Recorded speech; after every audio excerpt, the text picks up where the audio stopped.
And so I started thinking about how I could combine my animal with the job title. And so I came up with Chief Penguin, and I started using it, and I started putting penguins on my presentations, the ones that are internal presentations as well as external.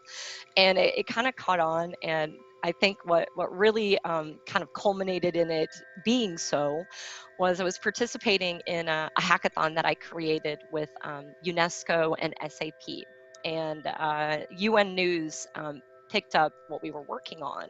And this is a publication that is viewed online by diplomats, by ministers, and a variety of people, that work within UN and or development circles. And they wrote about, and it was on the homepage of UN News, and they wrote about Code the Curve, the hackathon that I created with, again, IBM, UNESCO, and SAP. And they called me in the letter IBMZ's chief penguin. And so I realized that, hey, if the UN is calling me the chief penguin, then I'm totally the chief penguin. So when we kicked off the application process for my startup accelerator, our GM, Ross Morai, and he has one person in between him and our CEO, so a very senior individual within the grand scheme of the IBM world, as well as within the broader tech community. He introduced me as his chief penguin. So I thought, you know what? If the UN and Ross say I'm the chief penguin, then there we go. So I changed it in our company directory. So if any IBMer looks in our company directory, they find my job title, Chief Penguin. So there it is. A very interesting story. So, ladies and gentlemen, Melissa Sassy, Chief Penguin of IBM Hyper Protect Accelerator. And she works with a lot of, she works on very detailed program, lot of very high level initiative. So Melissa, you work with various digital business transformational initiatives across the world, and you work with a lot of entrepreneurs. What is your one or two top expectations from the budding entrepreneurs or the SME owners? Yeah, I think if I put on my IBM hat, and I'll put on another hat in a second, because I think there are a couple things I could talk about. So my chief penguin hat is on, my IBM hat is on right now. And one of the things that I think is really important is to really think about, how are you going to, build and scale your business through business mentorship and putting together the right advisory board. So when I think about the work that I do at IBM, we provide business mentorship to 15 startups, because again, I just came to IBM and launched this brand new program last year, 15 startups from 8 countries in the program, and I'm adding another 30 on September 5th at IBM Z Day, which anyone that's interested in taking part, there are wonderful skill building opportunities and opportunities to learn, but I will be announcing my cohorts for this year, which will be 30 new startups. So by the end of this year, I'll have 45 startups under my team's management. But I think that first piece is business enablement. How can I enable them to transform industries? I think that's one piece of it. Second piece of it is how can they use technology to transform their business? And because I focus on fintech, caltech, and insurtech, these are highly regulated industries. These are industries where companies are either collecting, transmitting, and or storing high levels of personally identifiable information. So that's medical records at the individual level, bank records or financial records at the individual level, insurance records, again, at the individual level. So the kinds of things, Chandra, that you would want as a person to be protected to the highest level. So in the US, that would be a social security number, or, again, your bank records. And I am very adamant that we need to be managing data protection, privacy, and security through technology, not through policy. And so through that, I focus on providing a number of different products and technical enablement through my team that helps startups gain access to enterprise-grade tools. If I look at, many of the cloud solutions on the market, your cloud vendor has the ability to has your keys, that if there's a nefarious character from the outside that, interacts with this individual, let's say, and, that individual accidentally does something that enables others to gain access to your information, not good, right? We see all the time about, large companies, even those that we believe are the most secure, getting hacked. And so for me, with data being the new gold, what is it that IBM can do? What is it that I can do, to make sure that data is protected and safe? So I think that companies need to be doing more. And again, it shouldn't just be about a written policy to say, you need to do this, you need to do this, you need to do that. There should be technology that prohibits people from gaining access to such sensitive data. So I think it's very clear what is your expectation from the entrepreneurs, and you spelled out very clearly without mentioning the words that these are the A, B, C that is required, and your expectation. One more though, I got one more for you. So that's when I wear my IBM hat. And I wear a lot of hats. One of the things that is very important to me as as an individual, whether that's personally or professionally, that's being both an entrepreneur, so someone who's innovating inside of somebody else's company. So IBM, for example, which I guess is kind of my company as well because I work there, so I feel like it's mine. And an entrepreneur. So that would be, me as a CEO and founder. I have two endeavors. One of them is a nonprofit called Mentor Nations, where we taught tens of thousands of young people to code. I also have an ed tech platform that I'm building that's called the XTP Hustle. It's all about empowering young people with digital skills, entrepreneurship, and professional development skills. It's not out yet. We're building it now. But when you ask me about what do entrepreneurs need, I'm going to put on my Mentor Nations hat for a second. And one of the things that I do when I wear that hat is focus on youth entrepreneurship. And, I think that diversity and inclusion in the VC community, in the broader tech community, in the startup, ecosystem, diversity and inclusion is often lacking. So if you look last year, 2% in the U.S., if I'm not mistaken, I think this is a U.S. number, of venture capital funds went to female founders. If you think about 50% of the world is women, what are we doing to empower female founders to gain access to capital, to be entrepreneurs, and to be able to prosper? I'm a big fan of design thinking. I'm a big fan of user-centered design. And so you need females in leadership positions in the C-suite to be able to really talk to your customer. It's not just about women. It's also about the Black community, the Latinx community. It's also about youth. And so I'm a big proponent of youth entrepreneurship. Those numbers are dismal when it comes to gaining access to capital. Through my nonprofit, I have a co-working space in Tunisia. We have a robotics lab, we have an IoT lab, and we focus on how to empower youth with identifying problems, solving problems through technology, creating business plans, creating business models, launching their apps or their solutions, into the market, whether that's in the Google Play Store or, whatever. But not just building technology for the sake of technology, but using technology to solve problems and empowering people to make meaningful use of the internet so that they're creating outcomes, whether that's educational outcomes, healthcare outcomes, economic outcomes, gaining access to e-government services, whatever. So those are, and not that that's not important to IBM, because it's important to IBM, but I have a little bit of a different target market when I'm wearing my IBM hat. But I will say, last year, I had really dismal percentages when I looked at the applications to my startup program. I changed the way I worked. I asked a lot of questions. I evaluated how I said things, how I operated, what my budget was when it came to diversity and inclusion. And I'm excited to say that of our applicant pool this year, we went from last year being 1% to 3% diverse to 50% diverse this year. So a massive increase. I'm super excited about it. So diversity and inclusion is something that's important to me, regardless of what hat I'm wearing. Very nice to hear this because I think the women empowerment is a big issue globally. I think what you're doing is really remarkable. Thank you.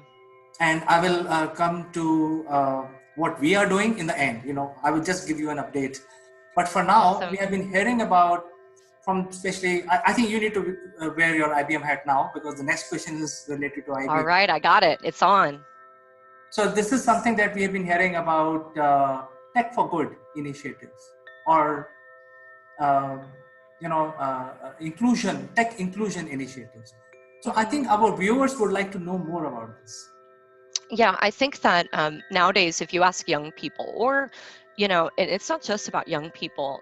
Think about yourself. What are your passions? And what are things that, enable you to help make the world a better place? And I'm not saying that everybody has this altruistic idea of, all right, I want this job where I'm going to go out and create social good and make the world a better place. But I cannot tell you how many people come to me, and these are very senior people, as well as, interns and first year student or first year employees, interns, graduates, all over the place, who tell me they want to incorporate social good into their jobs. And I think it's also this big differentiator that companies have, where they have, in my mind, a bit of a moral obligation to stand up and step in and solve the world's wickedest problems. We know that we have, 17 UN Sustainable Development Goals. So you can find that at globalgoals.org to learn more about the UN Sustainable Development Goals. And they're all about solving the world's wickedest problems. If you look at those wicked problems, climate change, gender inclusion, quality education, economic opportunities, or reducing inequalities, if you will. All of these really are about identifying problems, creating solutions, and in many cases, technology will help to further those, those goals and help to solve those goals. So I think it is partly one thing where all of us are looking for some way of incorporating our passions into our jobs, especially, a lot of the people who I work with in tech, and thinking about how can they use technology to solve wicked problems. I would say at IBM, for example, we have a large initiative that's called Call for Code, and Call for Code is all about solving the world's wicked challenges and using technology and data science to do that. Actually, I'm a judge for it, which I'm really excited about. I actually today will be reviewing applications and submissions where people submit their idea, their solution, their team, their business model, and their code in GitHub. And our team of experts review those, and the winner gets $200,000 and the opportunity to bring those ideas to life by working with IBM and its partners. We've had some really amazing winners throughout the years. It's a 5 or 6 year program. We invested about $26 million into this program. So this is one example of what IBM is doing. It's happening across tech. It's happening in, companies like BlackRock that are, the largest asset manager in the world, that's saying, you need to focus on diversity and inclusion. You need to focus on social good. You need to focus on climate change, because business plays a big role in tech for good, helping to make the world a better place. And I think that it also serves as a really interesting opportunity for employee engagement. The more excited an employee is to wake up in the morning and come to work and solve problems, the more engaged that employee is. So I know in my job, I have 20% of my time, give or take, depends on the week, that I carve out for social good and tech for good initiatives. It could be, attending a talk like this and talking about, initiatives and how people can get involved. It could be me going out and, training young women in rural Pakistan, or, rural Bangladesh or rural Kenya about technology, about learning how to code, about careers in data science, and things that can help to further their prosperity, in the world. It could also be looking at the solutions that my startup program is creating to innovate in healthcare, providing people with more access to healthcare, more access to quality information, or enabling them to make solid decisions in their life choices. Does that make sense? Absolutely. In fact, the name itself, Tech for Good, is really, really very powerful. And I think you work globally with many countries, with a lot of people, a lot of established players and also new players. I think you would agree when I say that the personality and attitude are two key ingredients for anyone to win your $200,000 prize. Because, right? So if you don't have an attitude to win, no matter what, you may be a very smart person, you can write a good code, but if you don't have an attitude, the right attitude, you may not get $200,000 prize. I think that's a really good point, because I think just, the attitude of saying, I want to go after this, I want to try, And, last year we had about 180,000 developers, give or take, participate in the challenge. And to submit an idea that goes up against 180,000 developers, it takes a lot of oomph in you to say, you know what? I think I can do it, and I'm going to go after this. But I think the other piece of it too is not being frustrated if you don't win, the grand prize, but feeling like even if I don't win that grand prize, I'm still creating a solution. I was on a talk yesterday with a bunch of students, and it was the same topic, tech for good, and one of the things that we were talking about was, I'm afraid that I'm not a developer. How can I participate in a hackathon? And what if I don't win? And I said, it doesn't matter whether you win or not. The idea is to create a solution and to build your skills. It's not about winning or taking home a t-shirt or having free pizza. It is about identifying a problem, working as a team, learning new skills, and, creating something new that didn't exist before, innovating. I'm a big fan of also stretching yourself. I'm not a developer, funny enough, but I have,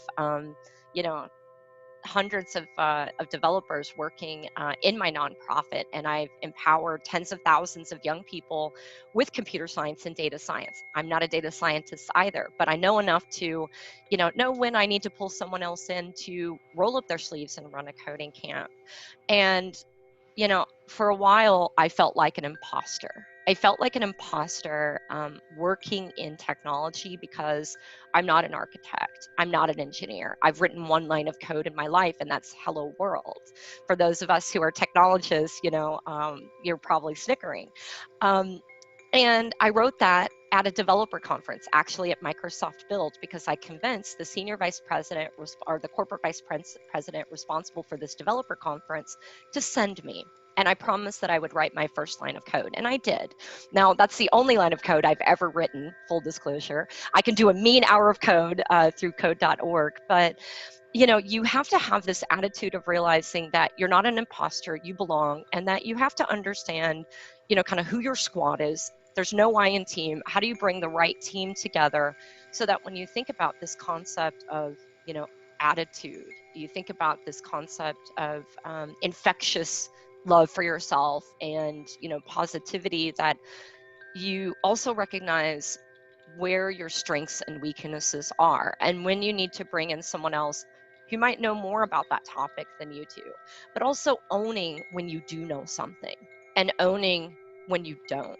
I'm a big fan of crafting your personal brand and figuring out what do you want to be known for, and how do you make sure that, when you're not in the room, people are talking about you in a way that you want to be talked about. Whether that's Call for Code or any other initiative, you have to put some of your feelings that lie deep inside of you aside and realize that you're good at some things, you're not at others. You need to take some amount of calculated risk. I find that I'm a big risk taker. I take calculated risks though, and I'm an innovator, and I come up with new and creative ideas. But what I'm not good at sometimes is landing things and making sure they get implemented. I can come up with big, wild, crazy ideas. And so what I do is I often will say, hey, in my IBM world, I will say to my colleague Sudarshana, can you help to manage me? You're a project manager, you have your PMP, you're good at completing tasks and making sure that people stay on task. Can we have a weekly call?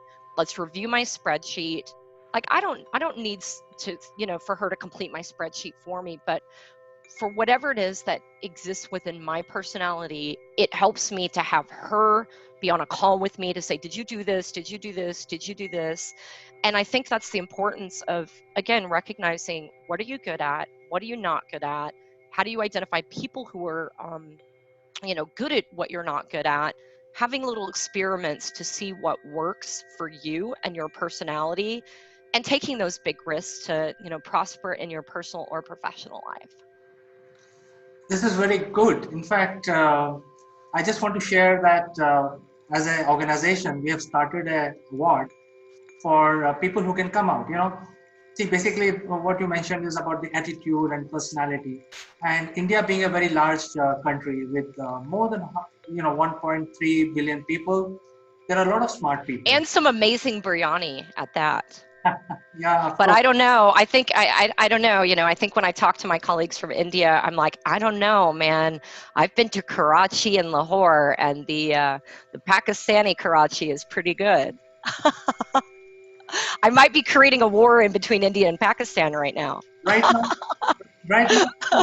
now, tensions are very high. So I'm just kidding. I wanted to put you on your toes. Of course. So we have started a program for youngsters who can come out and speak. So it's basically a speaking competition, and your So is it about public speaking then? So learning public speaking, or just being able to speak up?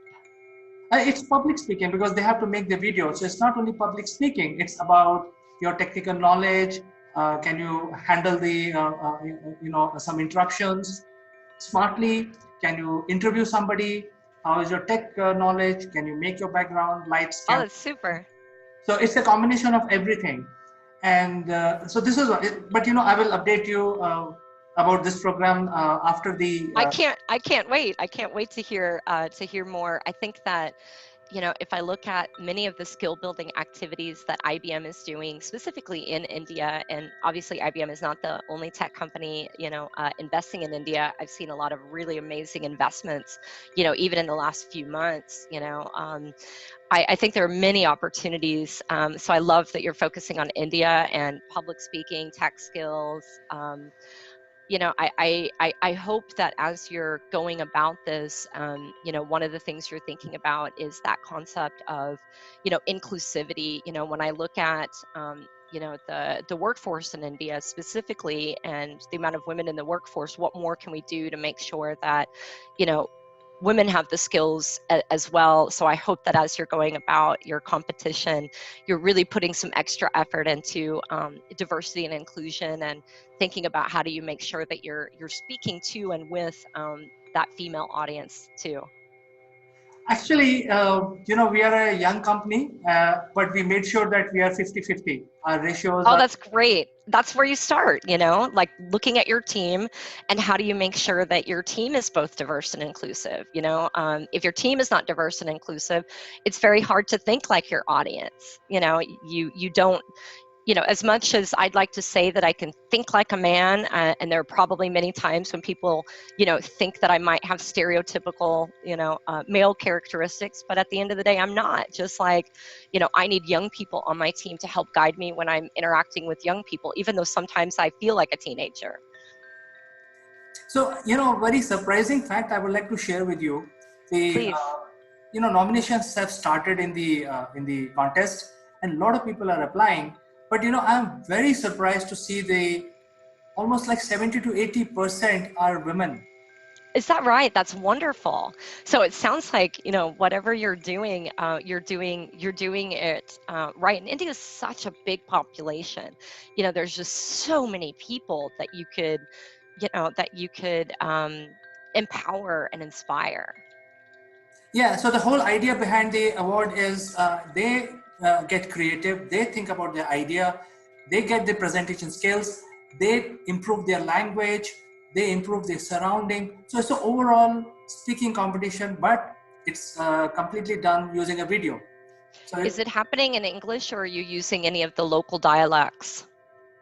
Well, I have allowed one more language, which is the national language of India. But I'm sure 99% would be in English. Got it. But anyway, this program is dedicated, is a spotlight for you. So I will not like to talk more about this. Oh yeah, no worries. Because you mentioned about women empowerment. So I just wanted to inform you that, we are doing a bit, even though we are... No, I love it. It's really good. So the last question, Melissa, is, IBM is a very large company, and you are a very senior person. You manage a lot of initiatives globally. What is that IBM and your team is going to come out with in next, few years, which will change the world? Let me explain. Oh yeah, go ahead. Let me explain where I'm coming from. Let's say you must have heard about Starlink.